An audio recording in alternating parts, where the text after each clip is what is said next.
وعلى آل محمد كما صليت على إبراهيم وعلى آل إبراهيم إنك حميد مجيد. اللهم بارك على محمد وعلى آل محمد كما باركت على إبراهيم وعلى آل إبراهيم إنك حميد مجيد. اللهم صل على محمد وعلى آل محمد كما صليت على إبراهيم وعلى آل إبراهيم إنك حميد مجيد. اللهم بارك على محمد وعلى آل محمد كما باركت على إبراهيم وعلى آل إبراهيم إنك حميد مجيد. الحمد لله رب العالمين والصلاة والسلام على سيد الأنبياء والمرسلين وعلى آله وأصحابه أجمعين. أما بعد، أرسله بالحق بشيرا ونذيرا وداعيا إلى الله بإذنه وسراجا منيرا. فقد قال الله تبارك وتعالى في الكلام المجيد والفرقان الحميد: أعوذ بالله من الشيطان الرجيم. بسم الله الرحمن الرحيم. إلا تنصروه فقد نصره الله إذ أخرجه الذين كفروا ثاني اثنين إذ هما في الغار إذ يقول لصاحبه لا تحزن إن الله معنا. صدق الله العظيم وصدق رسوله النبي الكريم ونحن على ذلك لمن الشاهدين والشاكرين والحمد لله رب العالمين. قال النبي صلى الله عليه وسلم: التجارة الشرك، أو كما قال عليه الصلاة والسلام. محترم عزت بزرگ اور دوستوں اور معزز سامعین کرام، اللہ رب العزت کا بحد فضل، کرم، احسان، شکر کہ جس رب ذوالجلال نے ہم سب کو اپنے گھر کی حاضری نصیب فرمائی، اور مزید اللہ کا فضل کہ اللہ رب العزت نے ہمیں کچھ وقت کے لیے گفتگو کرنے کا اور سننے کا موقع نصیب فرمایا. اللہ رب العزت سے دعا کرے اللہ ہماری اس حاضری کو بحد قبول اور منظور فرمائے، ہمارے لیے دنیا کے اندر ہدایت کا اور آخرت کے اندر نجات کا ذریعہ بنائے. معزز سامعین کرام، آپ سب اس بات سے بخوبی واقف ہوں گے کہ آج اسلامی مہینوں کے اعتبار سے یہ مہینہ سفر کا مہینہ چل رہا ہے، بلکہ چل ہی نہیں رہا بلکہ ختم بھی ہونے والا ہے.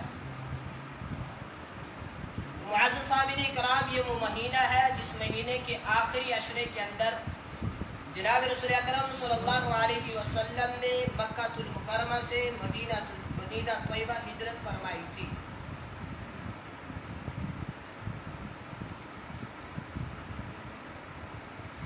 سفر کے آخری مہینے کے اندر جناب رسول اکرم صلی اللہ علیہ وسلم نے مکہ سے مدینہ ہجرت فرمائی. دین اسلام کے اندر ہجرت کو بڑی اہمیت و فضیلت حاصل ہے.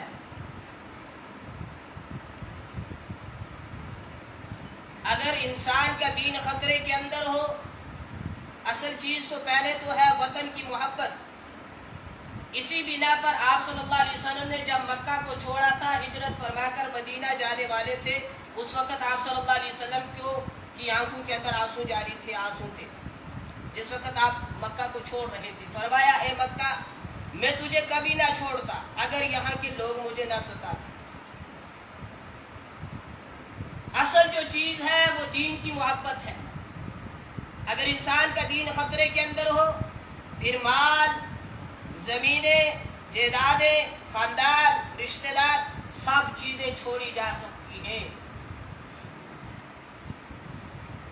اور یہی درس ملا اس سے ہجرت سے. ہجرت سے یہی سبق ملا کہ ہر چیز چھوڑی جا سکتی ہے، دین چھوڑا نہیں جا سکتا. اب ہجرت کا مطلب کیا ہے؟ ہجرت کے معنی کیا ہے؟ ہجرت کے معنی یہ ہے کہ ایک انسان اپنے علاقے کو چھوڑ کر اس جگہ چلا جائے جہاں پر جانے کے بعد مکمل شریعت کے اوپر عمل کرنے کی آزادی ہو.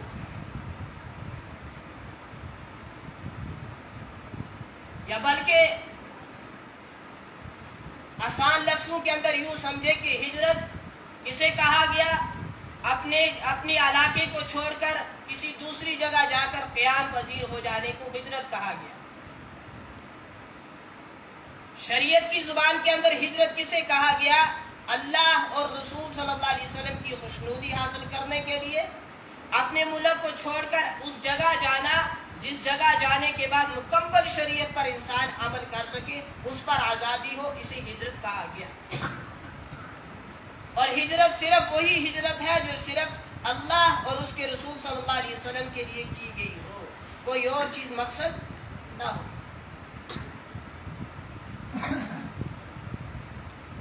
ہجرت کی فضیلت کا اندازہ اس بات سے لگایا جا سکتا ہے کہ جو شخص اللہ کی راہ کے اندر مارا گیا، اس کا اجر و ثواب فرشتے نہیں لکھتے بلکہ اللہ رب العزت خود لکھتے ہیں۔ آپ صلی اللہ علیہ وسلم کی نبوت ظاہر ہو جانے کے بعد عورتوں کے اندر سب سے پہلے کس نے کلمہ پڑھا بزرگوں؟ حضرت خدیجہ رضی اللہ تعالی عنہ اسلام کے اندر داخل ہوئی۔ نوجوانوں کے اندر ابو بکر آئے، لڑکوں کے اندر حضرت علی رضی اللہ تعالیٰ عنہ آئے، غلاموں کے اندر حضرت بلال آئے، آزاد کردہ غلاموں کے اندر حضرت زید بن حارث رضی اللہ تعالیٰ عنہ آئے۔ اس کے بعد عثمان آئے، وقاص آئے، باقی صحابی آستہ آستہ اسلام کے اندر آتے رہے۔ جب حضرت عمر نے اسلام قبول کیا، اس سے پہلے 39 آدمی اسلام کے اندر داخل ہو چکے تھے۔ آہستہ آہستہ الحمدللہ مسلمانوں کی تعداد بڑھتی جا رہی تھی، مسلمان زیادہ ہوتے جا رہے تھے۔ جب مشرکین مکہ نے دیکھا کہ ان کی تعداد بڑھتی جا رہی ہے، انہوں نے ان کو ستانا شروع کر دیا، ظلم کے پہاڑ توڑنے شروع کر دیے۔ آپ صلی اللہ علیہ وسلم کو ستایا، ان کے چاہنے والوں کو، ماننے والوں کو ستایا۔ جب حضور علیہ السلام نے دیکھا کہ ظلم کی انتہا ہو چکی، اب یہاں قیام کرنا مشکل ہے، حضور علیہ السلام نے حکم دیا کہ آپ آہستہ آہستہ ہجرت کر کے مدینہ چلے جائیں۔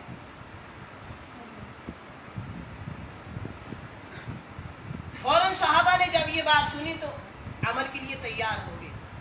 مسئلہ یہی ہے نا بزرگوں، ہم نے آج تک سنا، پڑھا، کہا وہ، مگر عمل نہیں کیا۔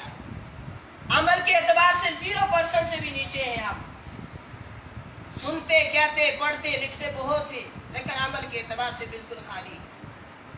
صحابہ نے جب یہ سنا کہ ہجرت کر کے مدینہ چلے جائیں حضور علیہ السلام کی زبان سے، تو صحابہ نے اپنے گھر بار نہیں دیکھی، اپنی زمینیں جائیدادیں نہیں دیکھی، اپنے رشتہ دار باقی لوگوں کو کسی چیز کو نہیں دیکھا، بس دین کی حفاظت کے لیے اللہ کے نبی کا حکم اس کو پورا کرنے کے لیے صحابہ نے مکہ کو چھوڑا۔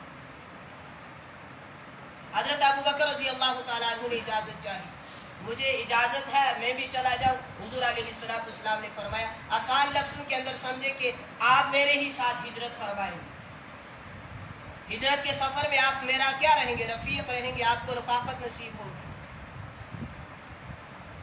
حضرت عمر رضی اللہ تعالیٰ عنہ جب ہجرت کرنے لگے، باقی صحابہ نے تو چھپ کر کی، حضرت عمر رضی اللہ تعالیٰ عنہ نے جب ہجرت کرنے لگے، عمر رضی اللہ تعالیٰ عنہ نے ہاتھ کے اندر ننگی تلوار دی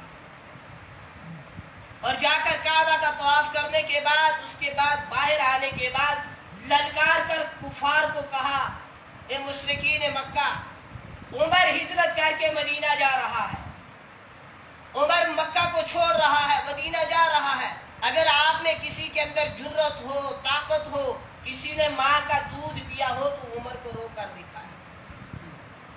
عمر کو کون روک سکتا تھا؟ جس سے شیطان ڈرتا تھا۔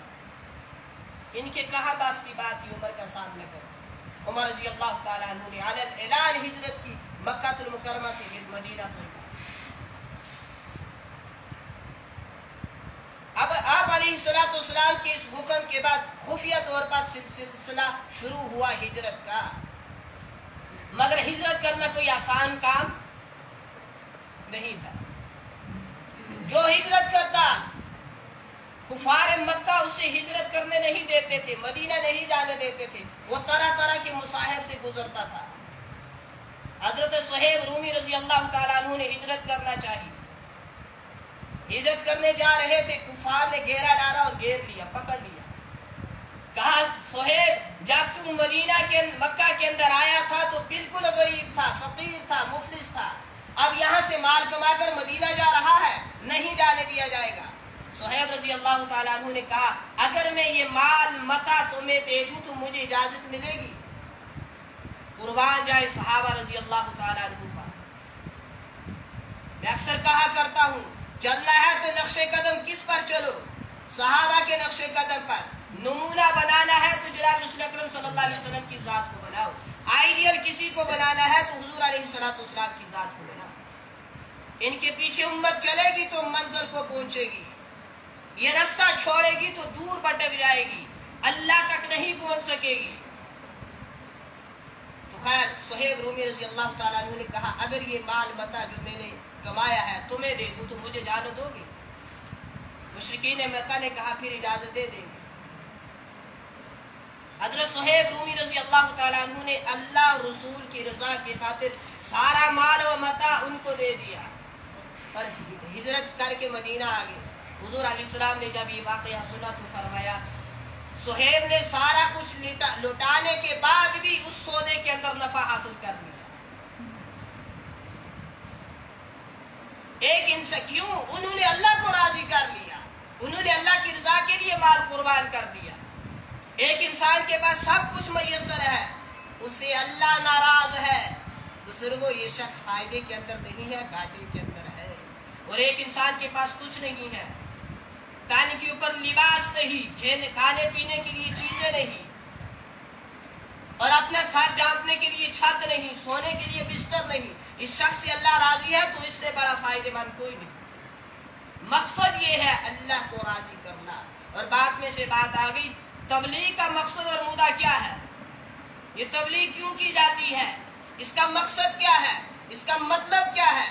اس کا مطلب یہی ہے کہ لوگوں کو من چاہی سے ہٹا کر رب چاہی کے اوپر لگا دینا. یہ تبلیغ کا مقصد اور مدعا ہے. یہ بیچارے کوئی بیکار نہیں ہے جو کام کاج نہیں ہے تو اٹھ کر اللہ کے راستے کے اندر گھومتے ہیں. یہ اللہ کے چنے ہوئے لوگ ہیں, یہ اللہ کی نظروں کے اندر بڑے پیارے لوگ ہیں. انہوں نے اللہ کو ان کو اپنے راستے کے اندر قبول کیا ہے.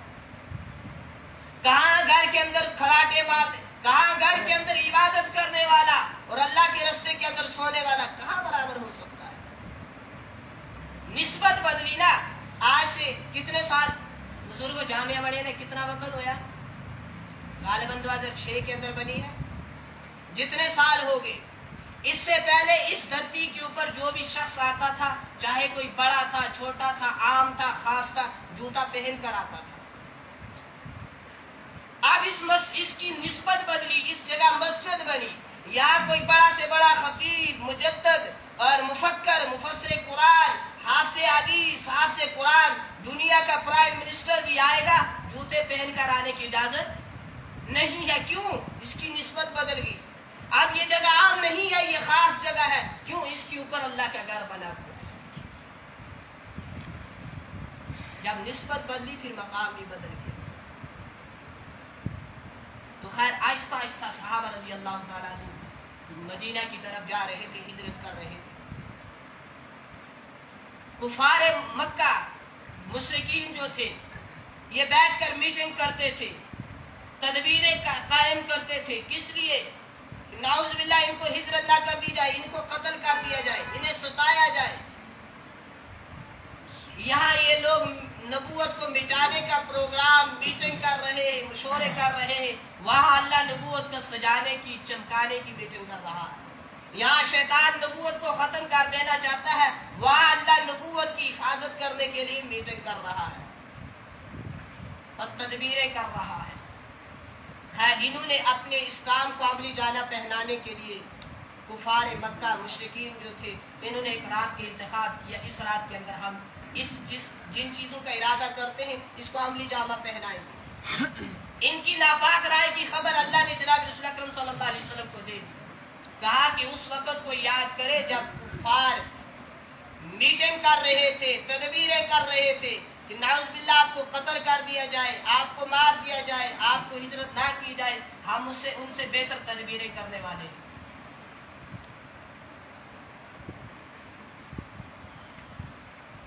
آپ صلی اللہ علیہ وسلم کو یہ لوگ کیا کہتے تھے؟ آمین, صادق. اس کے باوجود آپ صلی اللہ علیہ وسلم کے جانی دشمن. اور حضور علیہ السلام نے ہجرت کرنے کا جب ارادہ کیا, علی رضی اللہ تعالیٰ عنہ سے کہا کہ میرے پاس مکہ اس کے باوجود امانتیں یہ لوگ نبی علیہ السلام کے پاس رکھتے تھے. میرے پاس مکہ والوں کی امانتیں ہیں, آپ اپنے پاس رکھ لو, ان کے سپرد کر کے صبح تم بھی آ جانا مدینہ. اور میری یہ سبز چادر لے لو اور اوڑھ کر سو جاؤ میرے بستر کے اوپر۔ بستر کے اوپر سونا کوئی آسان کام؟ باہر ان ظالموں نے مکان کو گھیرا ہوا ہے، لکھا ہے کتاب کے اندر کی 19 سرداروں کی تلواریں پیاسی تھی، 19 سردار تلواریں لے کر کھڑے تھے، نعوذ باللہ کہ نبی علیہ السلام کو نعوذ باللہ قتل کرے تھے۔ تو بستر کے اوپر سونا کوئی آسان کام نہیں تھا، لیکن علی رضی اللہ تعالیٰ عنہ امانتیں لی اور ان کی چادر اور بستر کے اوپر سونا۔ علی رضی اللہ تعالیٰ عنہ حیرت کے ساتھ عرض کرتے یا رسول اللہ صلی اللہ علیہ وسلم، باہر دشمنوں کا سخت پہرا ہے، آپ کیسے جائیں گے؟ کہا اس چیز کی آپ فکر نہ کریں، اللہ حفاظت کرنے والا ہے، اللہ مجھے رستہ دکھائے گا۔ بعض طبقات دنیا کے اندر ایسے بھی ہیں جو حضرت علی رضی اللہ تعالیٰ عنہ کو مشکل کشا مانتے ہیں۔ یا ایک سوال پیدا ہوتا ہے کہ نبی علیہ السلام کو حضرت علی نے اکیلا کیوں بھیجا، ساتھ کیوں نہیں گئے؟ اکیلا کیوں بھیج دیا؟ باہر تو دشمن کھڑے تھے، ساتھ جاتے، کیوں ساتھ نہیں گئے؟ اللہ اصل میں اسی چیز کا حل بتانا چاہتا تھا، اسی مسئلے کو سمجھانا چاہتا تھا۔ اگر اس وقت حضرت علی رضی اللہ تعالیٰ عنہ جناب رسول اکرم صلی اللہ علیہ وسلم کے ساتھ جاتے تو یہ لوگ کیا تھے؟ علی واقعہ مشکل کشا ہے جس نے تلواروں سے جناب رسول اکرم صلی اللہ علیہ وسلم کو بچا کر دکھایا، اس لیے اللہ نے اکیلے بھیجا، فرمایا علی کو بستر کے اوپر لٹا دو اور تم اکیلے نکلو تاکہ لوگوں کو یہ پتا چلے علی کی حفاظت کرنے والا بھی بستر کے اوپر ایک ہی مشکل کشا ہے اور حضور کو بچانے والا بھی ایک ہی ہے، وہ ذات کس کی ہے؟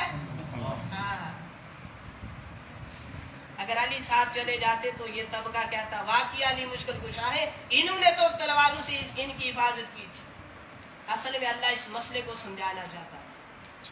حضور علیہ السلام باہر نکلے، اپنے ہاتھ کے اوپر مٹی اٹھائی، مٹھی بھری، یاسین کی شروعات والی آیات پڑھی، اس کے بعد ان کی طرف پھینکا، کچھ آندھی جیسی چلی، آنکھوں کے اندر مٹی پڑی، وہ آنکھیں ملتے رہے، جناب رسول اکرم صلی اللہ علیہ وسلم گزر کر چلے۔ اللہ نے یوں حفاظت کی اپنے نبی کی۔ سیدھے پہنچے حضرت ابو بکر رضی اللہ تعالیٰ عنہ کے گھر، دروازے کے اوپر دستک دی، ابو بکر نے پوچھا من دخل باب، دروازہ کون کھٹکھٹا رہا ہے؟ جواب آئی انا محمد رسول اللہ۔ ابو بکر نے جوتا نہیں پہنا، اچھا خود بتاؤ مجھے، گھر کے اندر انسان جوتا پہن کر بیٹھتا ہے، سوتا ہے یا اتار کے؟ ننگے پاؤں ہی ہوتا ہے۔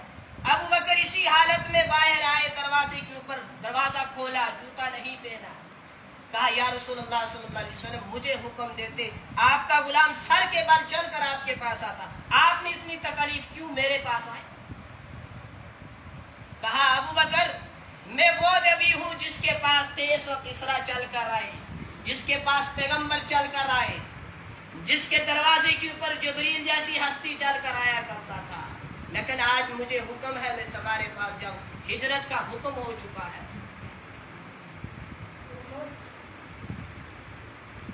میں ابن حجر عسقلانی رحمۃ اللہ علیہ کا نقطہ کھول رہا ہوں، یہ فرماتے ہیں ابو بکر حضور کے پاس آئے، کہا یا رسول اللہ صلی اللہ علیہ وسلم کیا حکم ہے؟ تو حضور علیہ السلام نے فرمایا ابو بکر چلنا ہے۔ ابو بکر نے جواب میں نہیں پوچھا کہاں چلنا ہے، اس وقت آپ مجھے آ کر کہو آپ سب چلو، کہیں چلیں گے، اترو ممبر سے، چلو ابھی ہمارے ساتھ۔ ظاہر سی بات ہے میرے دل کے اندر سوال تو آئے گا کہاں چلنا ہے، میں اپنی بات کو ادھوری چھوڑ کر چلا جاؤں، چلنا کہاں ہے یہ تو بتاؤ۔ مگر ابو بکر نے پوچھا نہیں کہاں جانا ہے، حکم ہوا چلنا ہے، تو ابو بکر نے کہا چلو۔ کچھ قدم چلنے کے بعد ابو بکر سے نہ رہا گیا، پوچھ نہیں لیا کہاں جا رہے ہیں، نہ بلکہ کہا یا رسول اللہ صلی اللہ علیہ وسلم آپ میرے کندھوں کے اوپر سوار ہو جائیں۔ ایک بزرگ رحمۃ اللہ علیہ نے بڑی عجیب بات کہی کہ آج تک دنیا کے اندر کسی نے حضور علیہ السلام کو یہ نہیں کہا آپ کندھوں کے اوپر سوار ہو جائیں، اس لیے کہ آپ صلی اللہ علیہ وسلم کے